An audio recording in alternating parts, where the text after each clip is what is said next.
আমার এই ছোট্ট সংসারে ছোট্ট ফার্নিচারটা নিয়ে অনেকের মনে অনেক প্রশ্ন। পুরো ভিডিওটা দেখতে থাকেন, আশা করি সব প্রশ্নেরই উত্তর পেয়ে যাবেন। হ্যালো এভরিওয়ান, আসসালামু আলাইকুম। আশা করি যে যেখান থেকে আজকের ভিডিওটি দেখছেন সবাই আল্লাহর রহমতে অনেক ভালো আছেন, সুস্থ আছেন। প্রতিদিনের মতো আবার আমি আপনাদের মাঝে আরেকটি নতুন ব্লগ নিয়ে হাজির হলাম। আশা করি অনেক বেশি ভালো লাগবে। আজকে যেহেতু ছুটির দিন, এই জন্য বাসার বেশ কিছু কাজ আমি গুছিয়ে নেব, বাসাটা সুন্দরভাবে ক্লিন করব। এই জন্য বাসায় নাস্তা রেডি করা হয়নি, নাস্তাটা হোটেল থেকে নিয়ে আসা হয়েছে। হোটেলের পরোটা আর ডাল ভাজি আর সুজির হালুয়াটা খেতে অনেকটাই বেশি মজা ছিল। তবে রিহান বাবু তো বরাবরই হোটেলের ডাল ভাজিটা অনেকটাই বেশি পছন্দ করে। নাস্তা করে নেওয়ার পর আমরা সবাই মিলে চা খেয়ে নিয়েছি। আপনাদের কাছে সেই পুরনো একটা রিকোয়েস্ট, ভিডিওটি দেখতে দেখতে আপনাদের যদি কোনো অংশে একটু ভালো লেগে যায় তাহলে প্লিজ ভিডিওটিতে একটা লাইক দিয়ে সম্পূর্ণ ভিডিওটি দেখার অনুরোধ রইল। যারা লাইফস্টাইল ব্লগগুলো দেখতে পছন্দ করেন প্লিজ পেজটিতে একটা ফলো দিয়ে পাশেই থাকবেন। যারা অলরেডি এই কাজটি করেছেন তাদেরকে অসংখ্য ধন্যবাদ।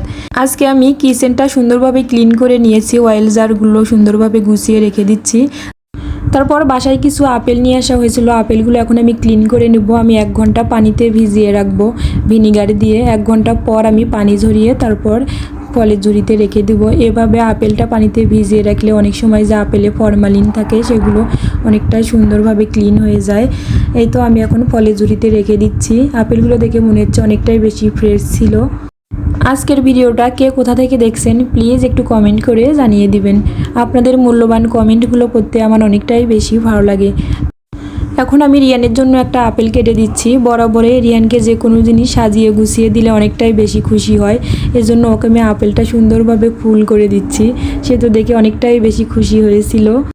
আসলে বাচ্চাদেরকে খুশি করতে অনেক বড় দামি কোনো জিনিসের প্রয়োজন হয় না, যে কোনো ছোট জিনিস দিয়ে তাদেরকে খুশি করা যায়। তারপর এখন আমি টিভি ক্যাবিনেটটা একটু গুছিয়ে নিব। ভিডিও শুরুতেই আমি বলেছিলাম আমার ছোট্ট সংসারে এই ছোট্ট ফার্নিচারটা নিয়ে অনেকের মনে অনেকটাই বেশি প্রশ্ন ছিল। আজকে সব প্রশ্নের উত্তর দিয়ে দিব। আমার সেই ফার্নিচারটা ছোট্ট এই টিভি ক্যাবিনেটটা। এই টিভি ক্যাবিনেটটা নিয়ে সবাই অনেকটাই বেশি পছন্দ করেছিল যে আমি এটা কোথা থেকে নিয়েছি। আসলে আমি এটা রিগেল থেকে নিয়েছি। এটা আমার অনেকটাই বেশি পছন্দের একটা টিভি ক্যাবিনেট। যখন আমি এই টিভি ক্যাবিনেটটা কিনেছিলাম আমি অনেক ফার্নিচারের দোকানে গিয়েছিলাম, আসলে আমার একটু পছন্দ হচ্ছিল না। অবশেষে বাসায় চলে এসেছি। যে কোনো জিনিসে হোক না কেন, ছোট অথবা বড়, মনের মতো যদি পছন্দই না হয় সেই জিনিসটা কিনে আসলে কোনো শান্তি হয় না। অবশেষে আমার এই টিভি ক্যাবিনেটের ডিজাইনটা অনেকটাই বেশি পছন্দ হয়। তারপর আমরা দুইজন মিলে যা কিনে নিয়ে আসি। এই তো আমি যে ফ্লাওয়ার ভাসটা এখানে রেখেছি এটা আমি নিজের হাতে বানিয়েছি, মানে কালার পেপার দিয়ে। অনেকটাই সুন্দর হয়েছিল, অনেক বছর আগে এটা আমি বানিয়েছি।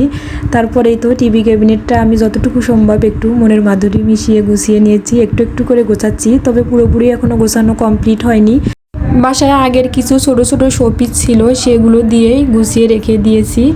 যখন আবার নতুন করে কোনো শোপিস কিনবো তখন আবার সুন্দরভাবে গুছিয়ে নিব। এই তো আমার টিভি ক্যাবিনেটের ফাইনাল লুক।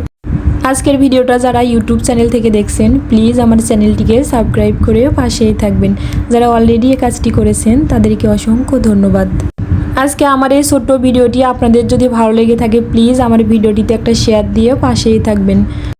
আর ভিডিও সম্পর্কে আপনাদের যদি কোনো মতামত থাকে কমেন্ট করে জানাতে পারেন। তাহলে আজকে এ পর্যন্ত, নেক্সট কোনো এক ব্লগে আপনাদের সঙ্গে আবার দেখা হয়ে যাবে। সে পর্যন্ত সবাই ভালো থাকবেন, সুস্থ থাকবেন। আল্লাহ হাফেজ, আসসালামু আলাইকুম।